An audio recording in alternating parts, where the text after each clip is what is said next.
বন্ধুরা, গোলাপের ডাল থেকে কিভাবে চারা করতে হয় জানেন? না জানলে আজকের ভিডিওটি দেখতে থাকুন। আজকে আমি একদম ঘরোয়া পদ্ধতিতে গোলাপের ডাল থেকে চারা তৈরির একটি গুরুত্বপূর্ণ টিপস শেয়ার করব। তো এর জন্য প্রথমেই গোলাপের কিছু ডাল নিতে হবে। দেখুন, ডালগুলো মোটামুটি ম্যাচুরেট নেবেন। 1 বছরের পুরনো ডাল হলেই হবে, তাহলে একটি চারাও নষ্ট হবে না, সবগুলো কাটিং থেকেই ভালোভাবে চারা হবে। তো কাটিং করার আগে আপনারা নিচের দিকে যে কাটাগুলো থাকে সেগুলো সরিয়ে ফেলবেন। এরপর এই কাটিংগুলোর সাইজ আপনাদের প্রয়োজন মতো করতে পারেন। একটু বড় হলেও কোনো অসুবিধা হবে না। আমি মোটামুটি 1 ফুটের একটু কম করে নিলাম। এরকম ডাল থেকেই নার্সারিতে কিন্তু হাজার হাজার চারা করে থাকেন, তবে আমরা নিজে হাতে 2-1টি চারা করতেই হিমশিম খেয়ে যাই। তো এটার মূল কারণ কি, কিভাবে করতে হবে তা বিস্তারিত তুলে ধরব। ডালগুলোকে বসানোর জন্য আমি একটি মাটির টব নিয়েছি। এখানে 60% বালি এবং 40% কোকোপিট মিশিয়ে এই মিশ্রণটির মধ্যে আমি ডালগুলো বসিয়ে নেব। বন্ধুরা, এর পরিবর্তে আপনারা শুধু বালিও ব্যবহার করতে পারেন, এতে কোনো অসুবিধা হবে না। বালিতে ডাল বসানোর আগে পুরো বালিটিকেই এভাবে ভিজিয়ে নিতে হবে, তাহলে সবথেকে ভালো হবে। এরপর ব্যবহার করব রুটিং হরমোন। এখানে মধু নিয়ে নিলাম।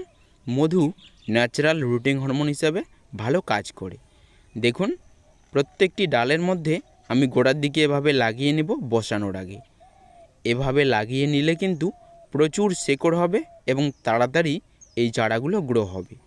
তো রুটিং হরমোন আপনারা অবশ্যই ব্যবহার করবেন গোলাপের ডাল থেকে চারা করার ক্ষেত্রে। এভাবে লাগানোর পর ডালগুলোকে বসাতে হবে। তো বন্ধুরা, এই পদ্ধতিতেই কিন্তু নার্সারিতে তারা রুটিং হরমোন ব্যবহার করেন চারা করার ক্ষেত্রে। এবারে কথা হলো, আপনারা অনেকেই বলেন যে গোলাপের ডাল লাগানোর পর শুকিয়ে মারা যায়। তো এই জন্য কী করবেন, এর ওপরে একটি গুরুত্বপূর্ণ টিপস শেয়ার করব।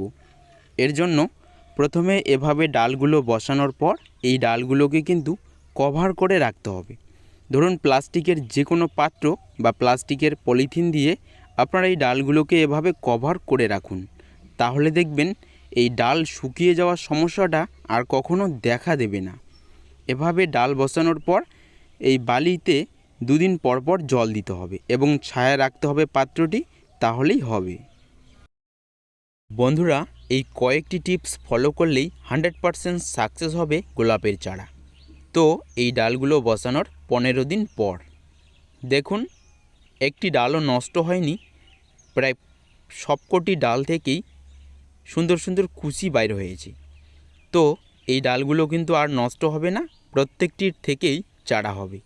তো বন্ধুরা, এবারে 15 দিন পর এই চারাগুলোর কি পরিচর্যা নেবেন, কারণ এই গোলাপের চারা তৈরি হতে 1 মাস সময় লাগে। এর জন্য 15 দিন পর এভাবে কুশি বাইর হলে জল স্প্রে করতে হবে এবং আবারও প্লাস্টিকের পাত্র দিয়ে কভার করে রাখতে হবে, কারণ এই ডালগুলোর কিন্তু এখনও শেকড় হয়নি।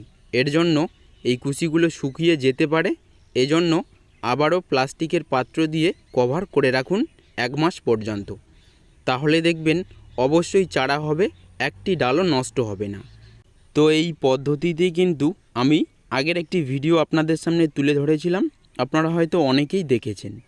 এই পদ্ধতিতে চারা করলে একটি ডালও নষ্ট হয় না।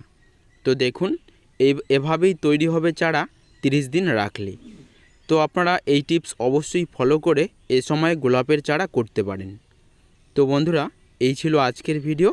ভালো লাগলে অবশ্যই একটি লাইক করতে ভুলবেন না। ধন্যবাদ।